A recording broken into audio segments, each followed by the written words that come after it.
Welcome to Canada's most irreverent talk show. This is the Andrew Lawton Show, brought to you by True North.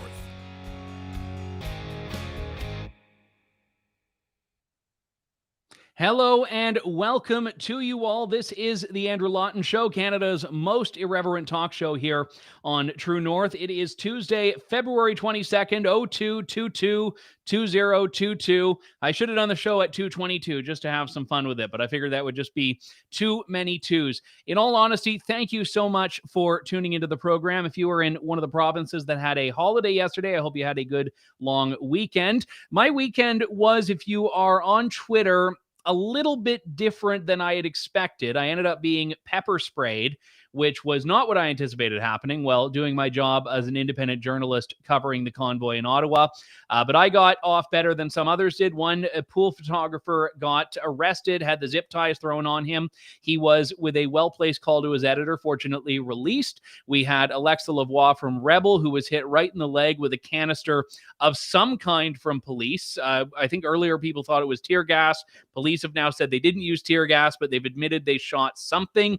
We also had people that were hit by horses, as you saw in those famous videos. So it was quite the culmination of a peaceful protest, which was peaceful right up until the point that police moved in to take it down. I'm going to be talking a lot this week about what it was like on the ground, but I wanted to, on this show, take a very different approach to this discussion and talk about whether the Freedom Convoy itself is over.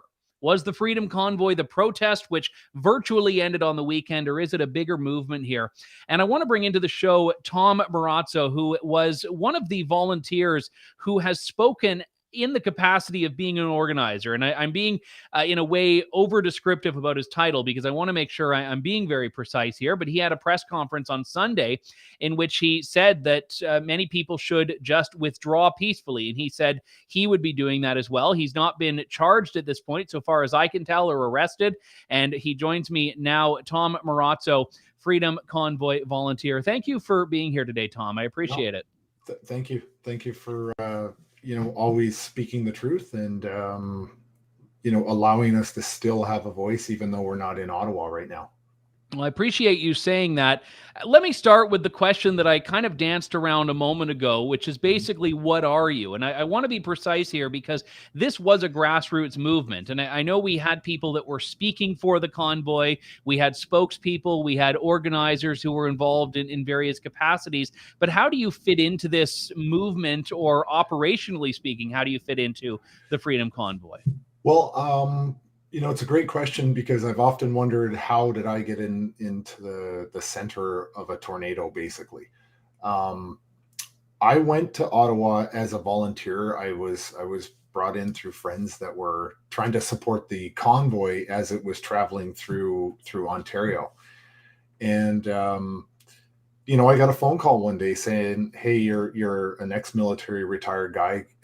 You've got experience with this kind of a logistical type of event. Can you come to Ottawa and give us a hand? And, within, I would say 3 hours, I was in Ottawa and just really went as a volunteer.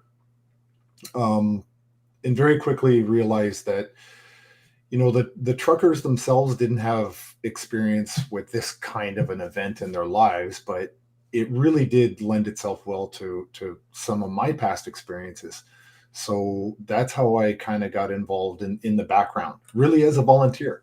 And what experiences are you talking about there? So as a retired military guy, I'm a graduate of a course called Army Operations course. It's a 6-month-long course in Kingston, and it deals with operational planning.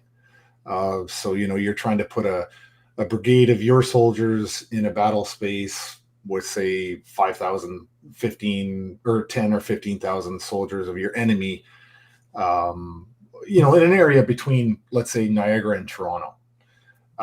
So I had experience with that, and I had some experience. I played a very, very minor role in the G8, G20 summit in 2010 in Toronto. I was the nighttime duty officer, but I saw and I participated in the exercises building up to that. So, and then just throughout my career, it's just normal kind of military logistical type of planning and stuff like that. So, I didn't go there with the expectation of emerging in any way as a leader, but my skill set through the military just seemed to lend itself very compatible with what needed to be done. So that's how I ended up getting there. We joke and say that I was here to hand out soup. Yeah. From my perspective as a journalist covering it, there were three real phases. There was the actual convoy phase of all these trucks on their way to Ottawa. And I know a lot of that was focused on the group that was coming from out west. But as you noted, we had multiple different convoys. There was a group coming from southwestern Ontario. There was a group coming from the east, from Quebec. And there were just people who showed up on their own that weren't part of these convoys that just said, yeah, I'm a supporter. Some of the first people on the scene didn't arrive with the big group here. Then there was the block party phase, which was for the first couple of weeks when you just had people there playing music, dancing, worship services, all of this. And then I'd say last weekend was the third phase, where it took a very different turn. You had police that started to get in there, move very aggressively. I mentioned just in the introduction of the show some of the instances that occurred to independent journalists, but there were many others of people being I want to be careful with my language, but people having what looks on video to be a very unwarranted physical assaults on them from police. Again, you can only get a snapshot of this on film, but this is what I've seen here. When did it turn from that second phase to the third phase, in your view? Was it with the invocation of the federal emergency, or was there another turning point there where this became a very different situation in Ottawa? Well, it's very interesting because the mayor of Ottawa in the city of Ottawa had a role to play in this, and there was a member of the police services board. She's an Ottawa politician. We had watched a live stream video of the police services board with the first chief of police while we were there, and the rhetoric that she was using was incredibly dangerous. Her name is Diane Deans, I believe. The mayor has since tried to remove her from the police services board, and that was a real big deal because in that week things really started to change, because we had worked extremely hard as an organization to relieve some of the pressure on the city of Ottawa. But as a result, what they did is they removed their chief of police for not acting aggressively enough or quickly enough. And so that was a really big turning point. And in what you mentioned those three phases, and we affectionately called them our weekend warriors, because those were the people that really honestly on weekends came out and supported. And it was we were also referred to it as, Canada Day 1, Canada Day 2, Canada Day 3. And by the time the fourth one came around, we said, they're not going to let us have a fourth Canada Day. Right. And so when you look at the fact that the weekend warriors that showed up, we used that as a protection. And we knew that by Sunday afternoon, they would start taking steps towards us. And as we saw out at the Coventry site, the weekend warriors had left, and Sunday night they did the raid on Coventry. And then you could just see that they were angling constantly to build up really dialed up the rhetoric and started talking about putting all the places into play to get violent. So we could see it. We could see it coming for quite some time. And I remember telling this police superintendent that I had a meeting with, I think his name is Superintendent Rob Drummond. And I said, we did a video asking people to consider coming to Ottawa. Don't come yet, but consider it. Start thinking about it, because we believe the police are going to make a move on us. But Justice McLean said we could be here. So there was a lot of mixed messaging there. But really towards the end, we worked really, really hard. But I personally felt that the mayor of Ottawa was talking out of both sides of his face. And, the police chief resigned, but we all believe that he got pushed out. It was either resign or we're going to fire you. And then they got a new chief. And then he, after 2 days, said, I don't want no part of that. And then the deputy chief stepped in, and he was perfectly comfortable with all the violent rhetoric. So there was a definite turning point. On the note of your discussions with this or with police, I want to delve into this, if I may, because we learned that the city of Ottawa had tapped a former provincial government chief of staff to Doug Ford, Dean French, to negotiate with the truckers. And as I've understood it, looking back, this was in that period where the truckers, and I believe Tamara Leach was the one who had signed the letter, had agreed to move the trucks into the downtown core. And I think you spoke about this at your press conference on Sunday. This ended up being thrown into the lurch when the Emergencies Act was invoked. But who was it on the trucker side or on the convoy side that was negotiating or engaging in discussions with police or the city? And what were those discussions really doing? What was the scope of them? So those discussions, the intent of those, like the reason we participated in those discussions is because we constantly tried to work with the Ottawa police in the city of Ottawa to remove as much pressure on the city of Ottawa and the residents as we possibly could. And to make it basically Parliament Hill and politicians that were getting the brunt of it. Absolutely. So the goal was always to have the vehicles up onto Wellington, and then out of any possible way to interfere with the residents of Ottawa themselves. And we worked really hard, and we tried to get that message across with the city. And so, there was a frustrating part in there because, I received a phone call from Randy Hillier, saying, look, Tom, I think you guys need to start dealing with the city to try to get the city off your back a little bit, so you can put the pressure where it belongs and put it onto the Parliament. And I agreed, and I had spoken to several people, but the first call I got about that was Randy. So we agreed that was probably a smart move to try to get the police in the city kind of off our back, so that we could just keep the pressure on Parliament and stay on the front page of the newspaper to try to get our message across. And we almost got there. We were really, I would say, on like the 5-yard line with the police. And then last second, the police pulled out. And then after that moment was when we got another conversation with the city. And I met with the city manager, this inspector, Rob Drummond. And excuse me, there was a third person there. I can't remember his name. It was Kim something. And when was this? Just for chronological. Sorry, about an hour after the 2 letters from the mayor of Ottawa and the letter from Tamara had been made public by the city. Okay, so about a week ago. Yeah, we were walking into the meeting with. Sorry, I developed this little annoying cough while I was there. It's not a big deal. Yeah, but the Ottawa weather in a few weeks of time is great for you, I think. Yeah, a lot of dryness in those hotels and out in the street and everything. It was really weird. But anyway, so we were walking into the meeting with the city manager, and we learned that this had been released. But my battery died on my phone as I was trying to read the article. And then there was a lot of people saying that we sold out and this, that, and the other thing. It's like, no.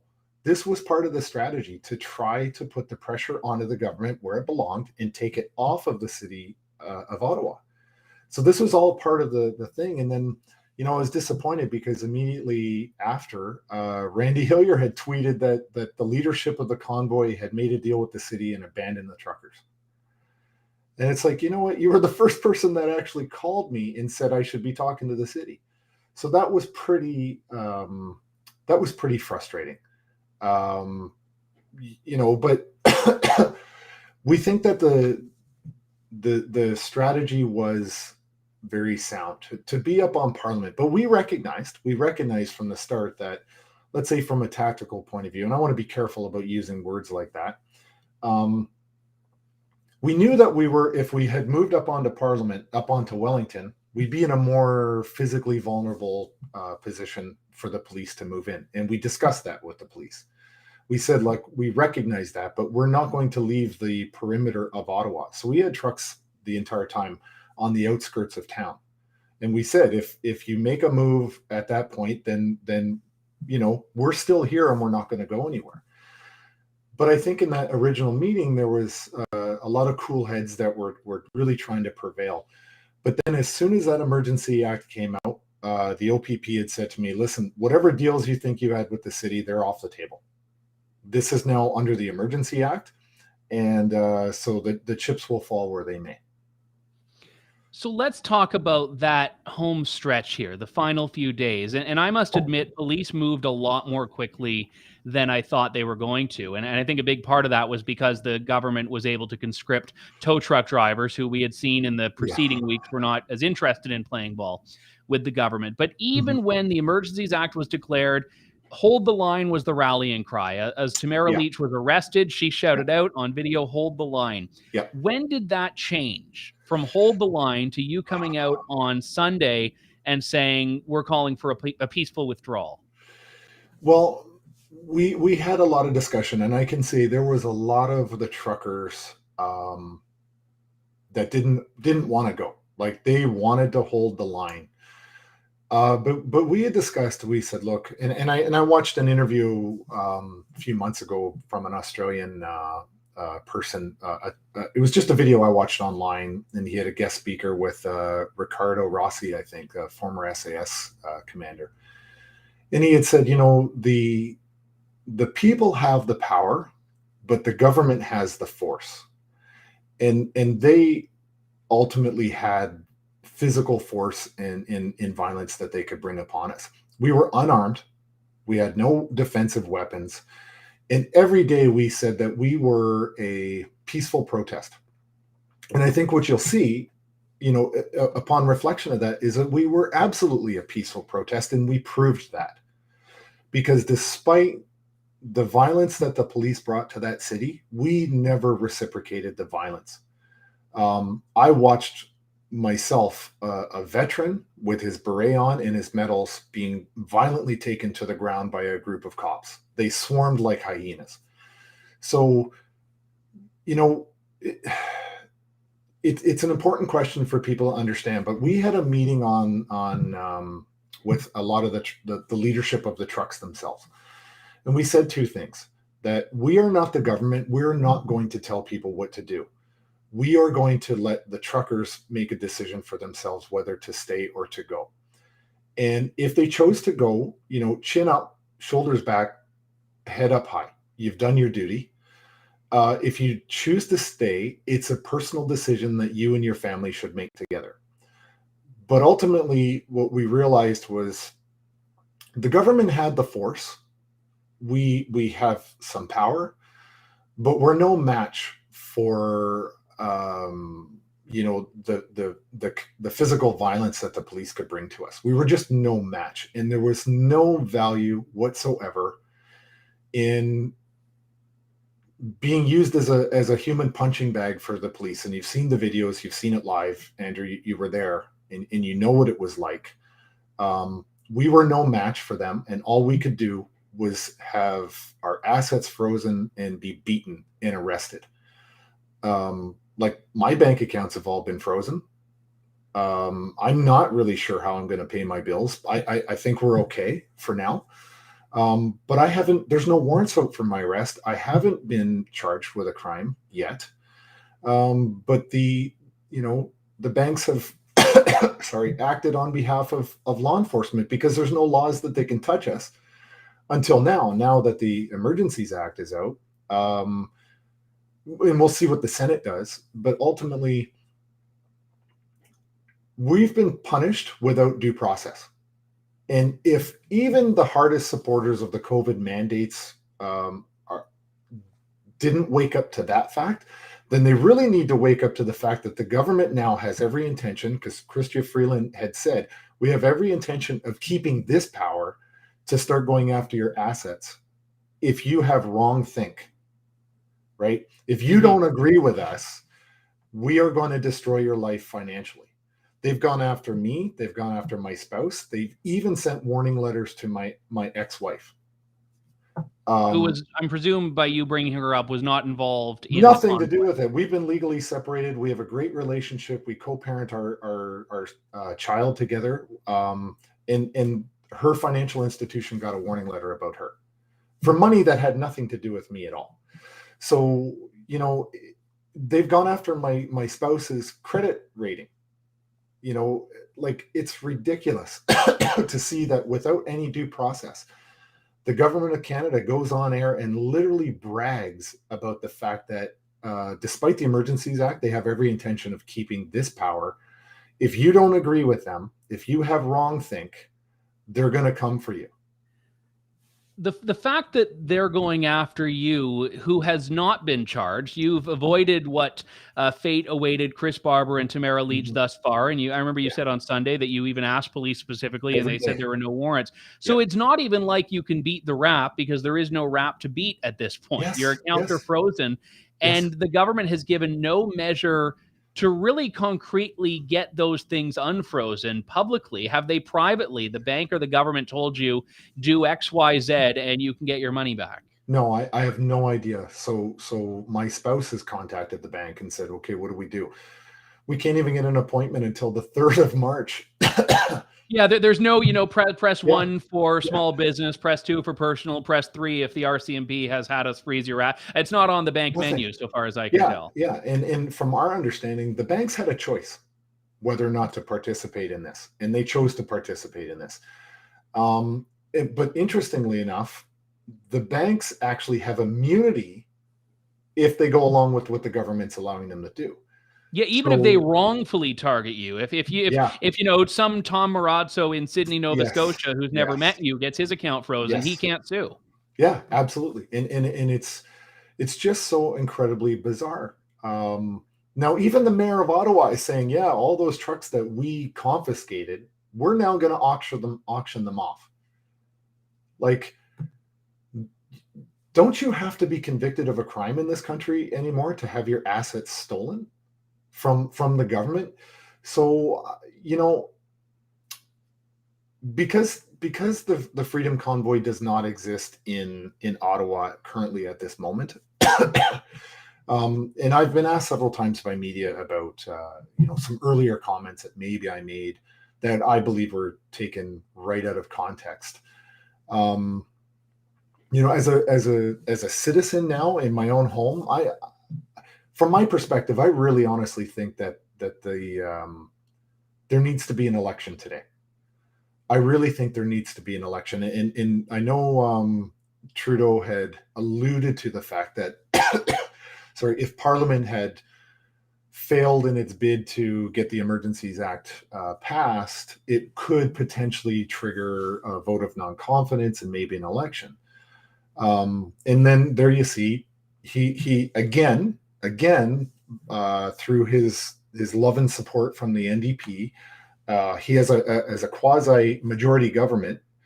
Let's just call it what it is. The NDP bailed him out again, and he got what he wanted, but the Senate still hasn't finished their vote.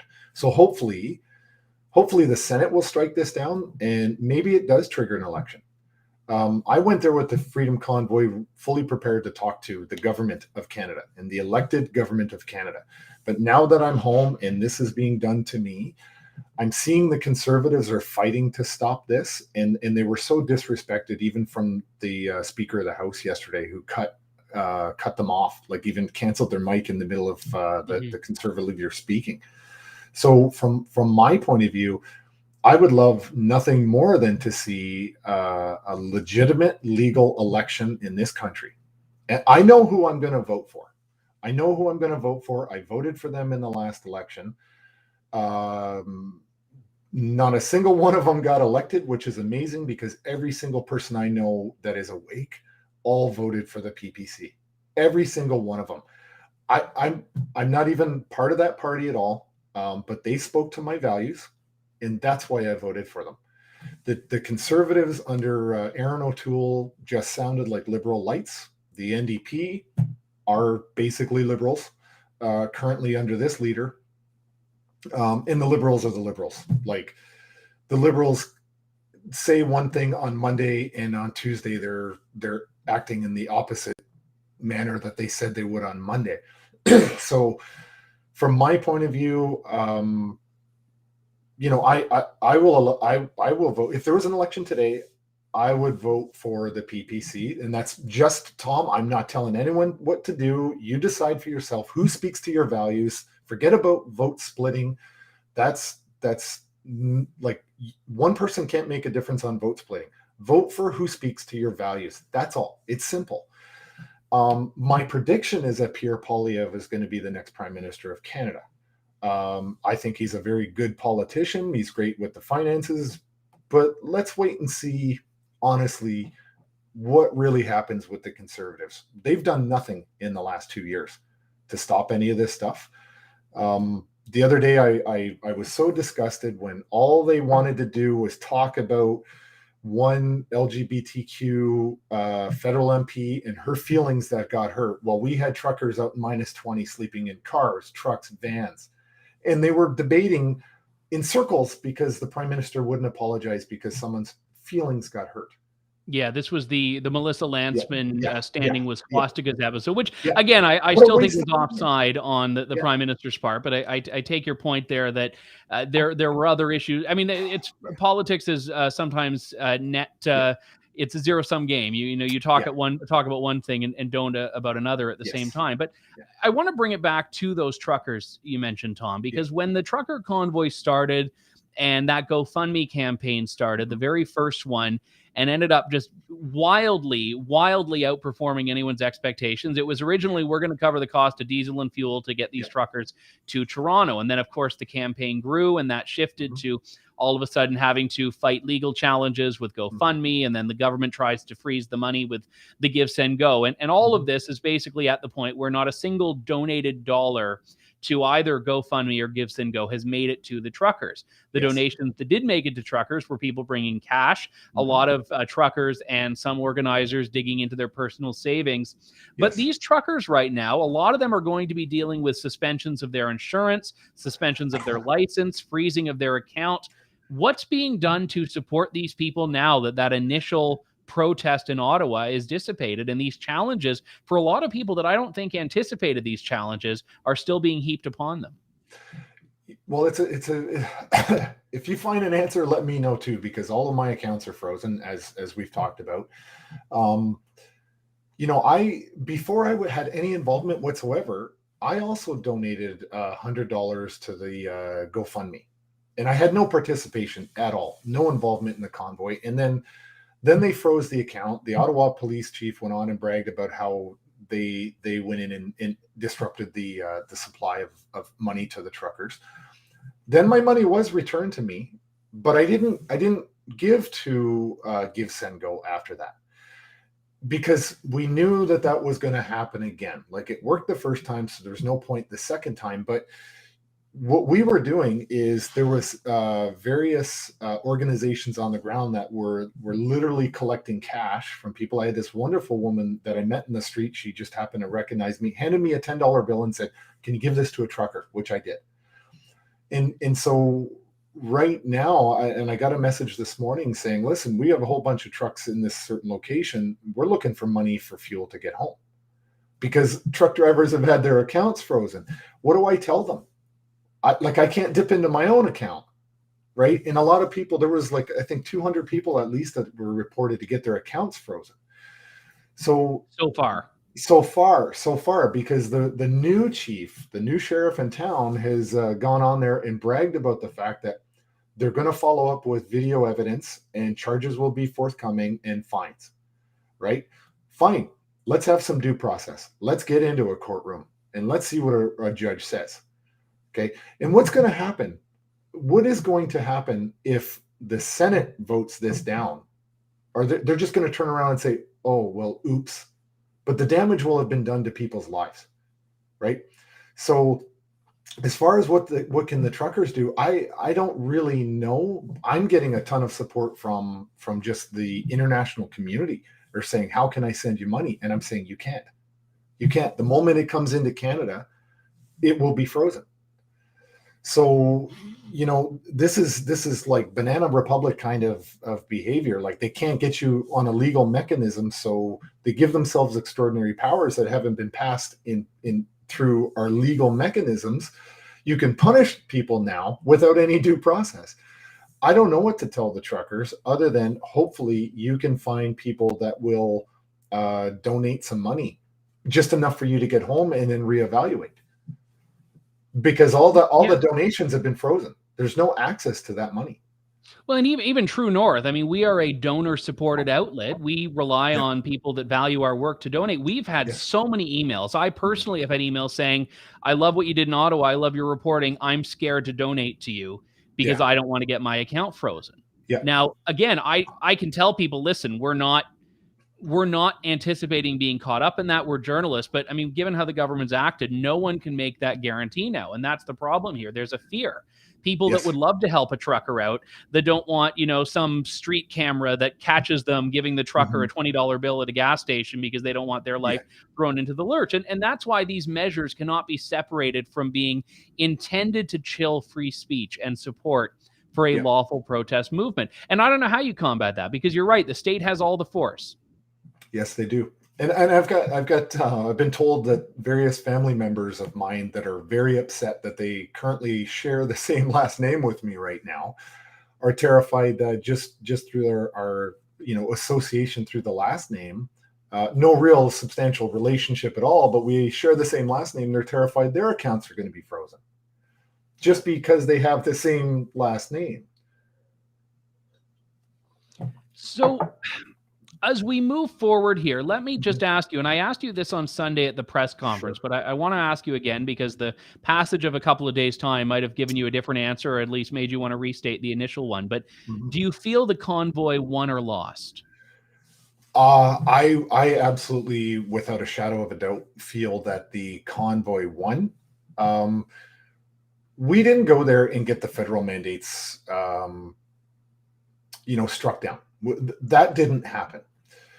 What we did do is we woke a sleeping bear, not just in Ontario or in Canada, but we woke up a lot of people in the world. And this movement inspired me to get involved, as a volunteer. And then from there, it inspired movements all around Canada, all around the world. People have had enough of their governments that stopped serving them and started acting like kings and queens in their little kingdoms. And so from that point of view, did we get the mandates lifted? No, we didn't. Did we submit a plan that was palatable to the government that maybe might be palatable for the Conservatives if they come into power to start using some of the plan that we created? So I'm hopeful long-term that there is, but what's most important, I think, is that people are starting to wake up. And what I'm hearing is people are taking their masks off. They're saying, what can I do? I say, well, take that stupid mask off your face for starters. Don't wear it in public. I haven't worn a mask in public since last spring. I absolutely refuse, because a virus is 3 microns and the masks are 60. So just find your moral courage. And it's going to be uncomfortable for the first dozen times you go into a business without a mask, like it is for me. But at this point, there's no way I'm ever going to put a muzzle on my face and signal to other people in the store that I'm going to comply with tyranny. Because now we're dealing medical tyranny, we're dealing with financial tyranny, we're dealing with freedom tyranny. So there's tyranny on every level here. So do I think we won? Maybe we lost a little bit of a battle, or let's say it was a draw. At the very least, it was a draw. But every time Justin Trudeau and his cronies stepped up to a microphone, every time he opened his mouth, we got more support. Every time he hurt somebody, we got more support as, the majority of Canadians. Every time he did something stupid, we won a little bit more ground back. And so there's a ton of chats on the site. I can't read them because they're so fast, and I'm trying to look at the camera. But I read one. Oh yeah, never look though. I wish I could turn anything on. I read one right in the beginning, and somebody said, that we were winning because they had to go to the Emergencies Act. It was one of the very first ones I read before I was on the camera, and that person's right. We went from this fringe minority of misogynists and wrong thinkers very quickly to being the reason they justified the Emergency Act. or the War Measures Act. Let's not pretty it up. It's the War Measures Act. Well, and even with the trucks gone, the government still insists Yeah. that you are creating an emergency, which, I mean, any moral high Yeah. ground that the government regained or thought it regained when the protest lasted as long as it did has been completely obliterated, Yes. even to a lot of people that were not for the convoy. Yeah. Yeah. And you know what? Like it's ironic, right? They're beating people in the streets and shooting journalists in the leg with projectiles, but it's for your safety, right? You can't make this crap up. Like it's just ludicrous. Like it's a B movie of stupidity. It just stuns me. Anybody who supports this, because I do get a lot of hate mail, right? I get threats now and stuff like that, and I'm which is fine. Nobody knows where I live, I hope. I just recently moved, so where I am is not a big deal, but like I said this week, we're still going to fight for the freedoms of the people that actually hate us. And I hope someday they wake up to that and say, man, I was wrong. That, like that guy that was sitting beside you on Sunday who was tweeting, somebody sent me his stuff, and he was a very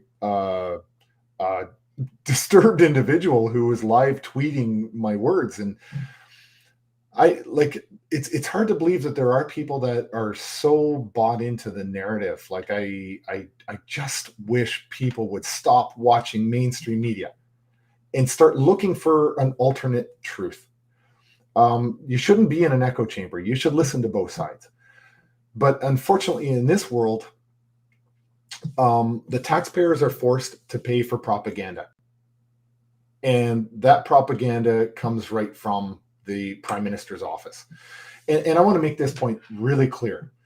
We're in a party system. So it means that in a party system, if you don't agree with your party leader, and we've seen it with Doug Ford and Trudeau and the Conservatives. If you don't agree with your party leader, that party leader just removes you. They fire you from the party instantly. And so your constituents just get screwed because that person didn't like your opinion because they're the leader of the party. So it's important to understand that the NDP and the Liberals both voted really what their party leaders wanted. So two people made a vote last night that screwed 38 million Canadians. Jagmeet Singh and Justin Trudeau. Yeah. One Liberal MP in particular who had been talking earlier in the day about how he thought the Emergencies Act was bad and he didn't like it and he thought it was an overreach, but I'm still going to vote for it. And he was a Liberal MP in Toronto, Nathaniel Erskine-Smith, because the reason you just mentioned, he didn't want to vote against his own party's government. So we have this system. The Conservatives, I think you made a completely valid criticism earlier about not being present on the battle lines of the COVID restrictions for the last 2 years. They've deposed that leader. They've replaced him with a leader who has been talking about the convoy and talking about these issues. So ideally, there will be some political opposition to this. But what would your message be about how to keep up the protest without the protest? Well, like I said, first and foremost, take off the mask. There's no scientific justification, and I've read it and I've talked to the scientists. I have a very dear friend in the area where I live who was an anesthesiologist who's no longer working. And I know several doctors that are no longer working, and they're saying masks don't work. They never did. They should have never been put on. So that's the first thing you can do. I also think put the pressure on the politicians. And I also agree with these organic grassroots protests that pop up all over the country and all over the world. And I think they should continue. However, what I also believe is you should never interrupt emergency services lanes. So don't do anything that's going to stop ambulances or fire or police from getting to helping citizens. That's just irresponsible of any protest. We worked really, really hard to make sure we never impacted any emergency services while we were in Ottawa. We worked very hard. But I think that, there should never be one leader of this entire movement. every Canadian citizen is a leader of this movement. You just have to get off your butt and go out to a protest. And, people have been protesting for 2 years in Toronto and all these other places, and nobody listened. Nobody has yet to listen. Has there been a referendum in this country since the 95 when Quebec did a referendum to leave? No, we haven't. So why don't they start asking the people what they actually want? Let the people choose their destiny for themselves on maybe a referendum. But no, they're too arrogant. They're too uneducated, ill-equipped, and yet believe in their own self-importance, that they somehow were anointed to make decisions as opposed to representing people to make decisions. So I think the protest must continue. I think they must grow. And I think people should take the masks off. I really do. Like, just start. That's something subtle that every person can do. It's uncomfortable. I get anxiety when I do it, except for when I was in Ottawa. I just on that note, I have to say, because I was there at the very beginning, the very first weekend when the trucks rolled in, and the first thing I noticed walking into my hotel on, I think it was the Friday night of that first convoy arrival, was that the mask mandate in Ottawa had just died. It was just gone. And there was, at the time, there was this front desk woman at the hotel that was like trying to hand people masks. And I think within about 2 hours, she just gave up. And by the end of it, I even saw one of the staff members at the hotel, the same hotel that I was at this weekend as well, not wearing their mask. So you are right. And the mask is fascinating because it's in some ways one of the least intrusive restrictions. Yes. But in a lot of ways, it's one of the worst because of the symbol of it. That even something as simple as showing your face in public is illegal. Yes, and my spouse has got a psychology background, and so she reads a lot of scientific papers right now, and she's saying, like, right from the beginning, psychologists from around the world were talking about the long-term damage that we were going to do to our children in their developmental years. Wearing a mask actually reduces a developing mind's ability to learn and express empathy. Right. So this is the kind of stuff we're doing to our children. And I was ecstatic when I saw that school, I think out in Alberta, all the students took off their masks and said, we've had enough. That was one of the happiest days of the entire time for me, or moments while I was in Ottawa, seeing those students say, we're not going to let you tell us what to do anymore. We're not wearing the mask. And if you want to suspend the entire school, be my guest. We don't care. But that was a big, big moment. And that was our children doing it, not the adults. The children took the lead on that, not the adults. And to go back to your fringe minority point, well, Justin Trudeau's fringe minority point, but the point you made about it that was far more accurate, people are less likely to take a stand when they feel they're alone.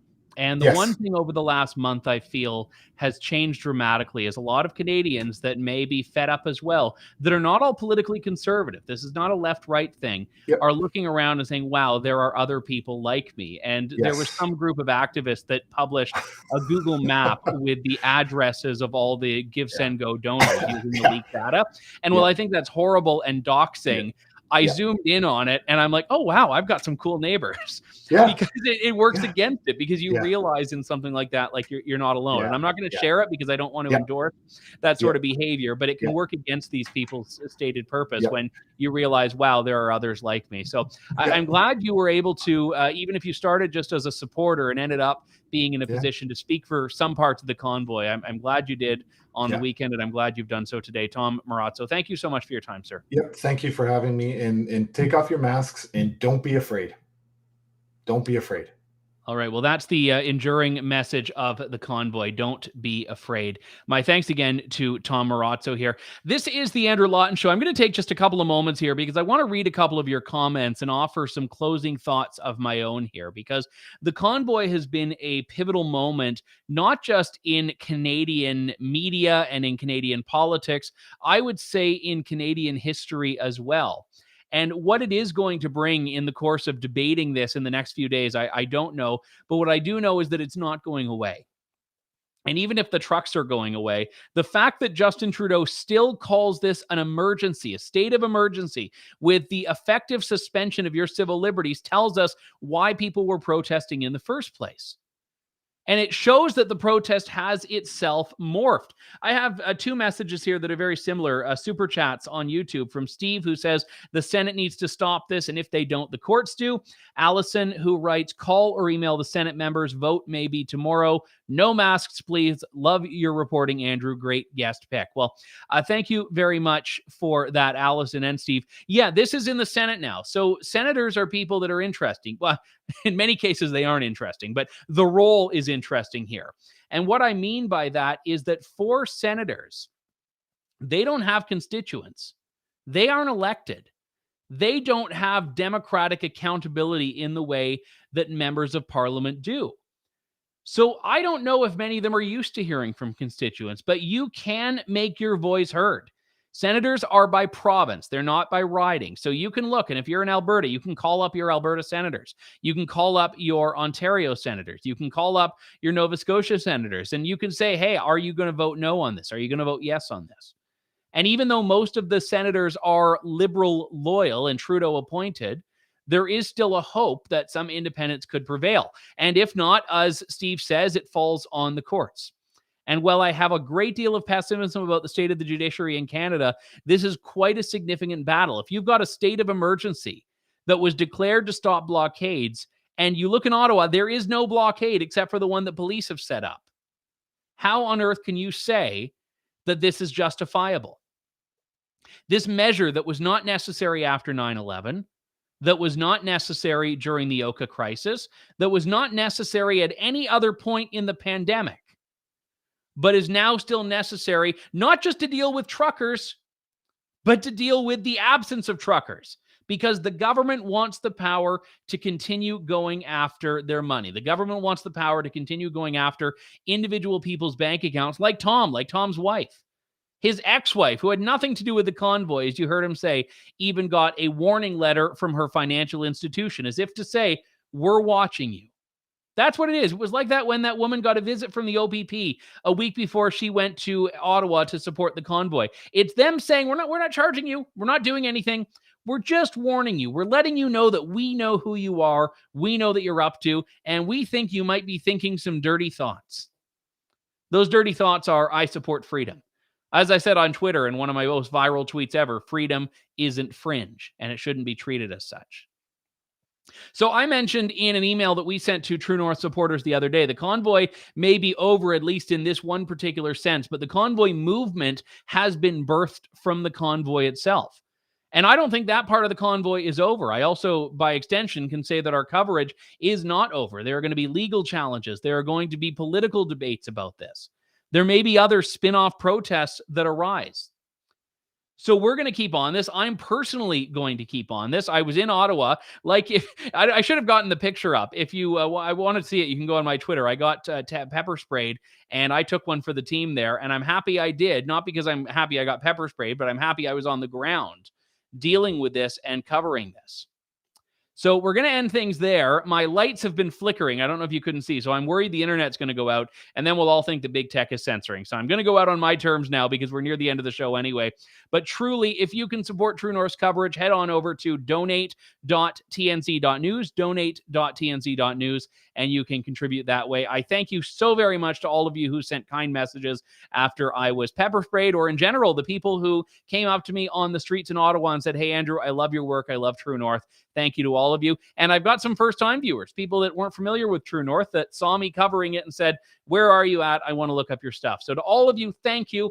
We will talk to you in a couple days' time with more of Canada's most irreverent talk show. This is the Andrew Lawton Show on True North. Thank you, God bless, and good day to you all. Thanks for listening to the Andrew Lawton Show. Support the program by donating to True North at www.tnc.news.